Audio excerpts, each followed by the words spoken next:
Operation Sindoor के तहत भारतीय सेना ने खूब साहस और पराक्रम दिखाया। ऑपरेशन सिंदूर के तहत भारतीय सशस्त्र बलों ने 9 आतंकी ठिकानों को निशाना बनाया। इसके अलावा 11 पाकिस्तानी एयरबेस को भी सेना ने तबाह किया। भारत के शौर्य और पराक्रम के आगे पाकिस्तानी सेना को महज कुछ ही समय में झुकना पड़ा। भारत की विजय गाथा में अहम योगदान निभाया एयर मार्शल ए.के. भारती और भारतीय वायुसेना ने। भारतीय सेना की प्रेस कॉन्फ्रेंस में जब सभी ने एयर मार्शल अवधेश कुमार भारती को कई बार सुना, उन्होंने अपने नेतृत्व क्षमता से दुश्मन के ठिकानों को बुरी तरह से नष्ट कर दिया। अब ये सब सुनकर आपके मन में सवाल आ रहा होगा कि आखिर ए.के. भारती कौन है और वो ऑपरेशन सिंदूर में कैसे शामिल हुए। बातों को न घुमाते हुए आइए आपको पूरा मामला बताते हैं। दरअसल पहलगाम आतंकी हमले के बाद भारतीय सेना ने ऑपरेशन सिंदूर को लॉन्च किया। ऑपरेशन सिंदूर के दौरान ही एयर मार्शल ए.के. भारती का नाम चर्चाओं में आया। कौन है air marshal A K. Bharati? Air marshal Awadhesh Kumar Bharati वर्तमान में भारतीय वायुसेना में महानिदेशक वायु संचालन DGAO के पद पर कार्यरत हैं। ए.के. भारती उन चुनिंदा अधिकारियों में शामिल हैं जिन्होंने अपने नेतृत्व और रणनीतिक कौशल से भारत की सुरक्षा व्यवस्था को नई ऊंचाइयों पर पहुंचाया है। ऑपरेशन सिंदूर की सफलता में उनकी रणनीति और निर्णायक सोच ने एक महत्वपूर्ण भूमिका निभाई।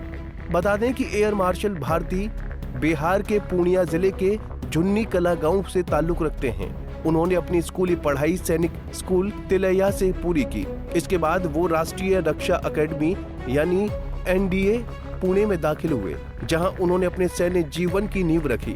उन्होंने स्टाफ कॉलेज वेलिंगटन से उच्च स्तरीय सैन्य प्रशिक्षण और राष्ट्रीय रक्षा कॉलेज नई दिल्ली से रणनीति और सुरक्षा नीति में विशेषता हासिल की।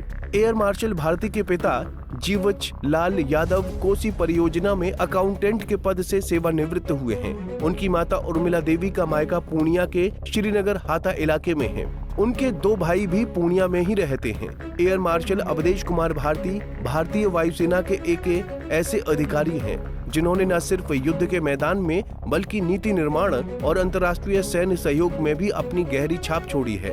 उनका जीवन युवाओं के लिए एक प्रेरणा है और राष्ट्र की सुरक्षा में उनका योगदान हमेशा याद रखा जाएगा।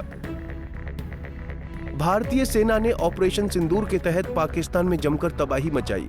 भारत ने पाकिस्तान के कई एयरबेस को बुरी तरह से तबाह किया।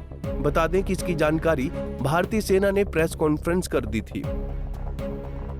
पाकिस्तानी एयरबेस को भारी नुकसान। पहलगाम आतंकी हमले के बाद भारत ने पाक पर जमकर हमला बोला है।